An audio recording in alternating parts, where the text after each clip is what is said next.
Hi everybody, welcome back to the YouTube channel. I haven't had a lot of time this week. It's been quite a crazy week. The kids have just gone back to school and it seems like everything's changing. Harvest is gone. We've now been to sheep sales to look at different livestock. The business on the side of the glamping and the meat sales have been quite busy, so I've been doing a lot of that. So that's all really good stuff. And I'm just doing some straw work for... I'll just turn the camera around. I've got the bucket full of straw and I thought I'd just park up quickly. And I thought to myself, how can I fit a YouTube video in this week that's of any substance? It's been miserable and wet. I've weighed a load of lambs this morning. And I thought, well, why don't I just give you a quick rundown of what's going on and what the plan is, more short term and even in long term if I spout long enough. I've got about 10 minutes or so before I've got to go and pick the kids up from school. So, well, let's give it a go. So we have finished harvest, possibly one of the worst harvests we've ever had. Yield wise, it's been quite a nice harvest weather wise. We did oats, barley, and we did wheat this year. The winter wheat probably yielded the best, but in general everything wasn't great. What the positive to come out of this is that it's making it so we're having to invest more into our livestock because we're going to keep what we have grown to make our own feed, which is something I quite like doing. If you've seen my previous social media posts, you'll know that. Further to that, we've been to a sheep sale and we've had very little grass, which you also already know. And we're thinking about doing a little bit of different tweaking with our sheep. So we're looking into Charolais cross Texel tups or rams to start crossing with our Clen mums as well as our Rouzan tups and our pedigree Clen tups. So we'll still be able to have the pedigree Clen tups offspring, so we have some pedigree Clen lambs, but we might have some different bloodlines going through because we've still got lambs. We've weighed some lambs this morning. They're not big enough yet and they're good quality, looking great, but we really want them finished by now. Yes, we have had very little grass, but a lot of our aims is to hopefully finish them faster, so that's going to be a brand new experiment that we're going to be starting to look into this year. So the sheep game of things has been relatively good. The price is stable. It has actually dropped this week and we're not going to be actually selling any this week, so we might have dodged that little bullet. But for now, it's going to be thinking about getting more calves, because if you see those big boys over there eating in there, that's some of the ones you've seen. We've got cattle everywhere now.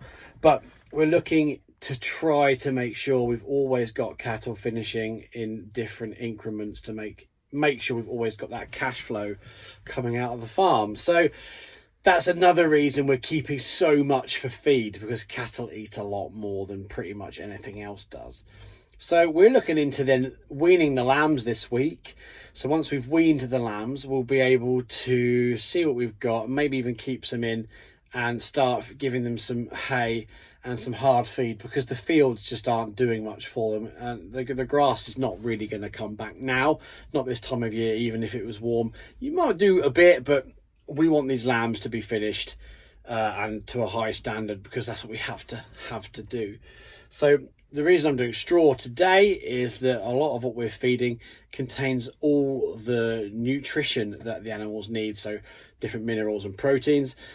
So we don't necessarily need to feed them much hay at the moment because they don't need the extra nutrition. So I give them straw as bedding and as feed.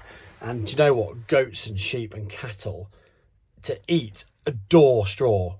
I can't even tell you, if you give them straw, we've got barley and wheat straw we're using at the moment, and they absolutely love it. So yeah, that's what's going on at the moment. So short term, we're getting it ready for topping time. You might have seen some of my YouTube shorts or Facebook videos.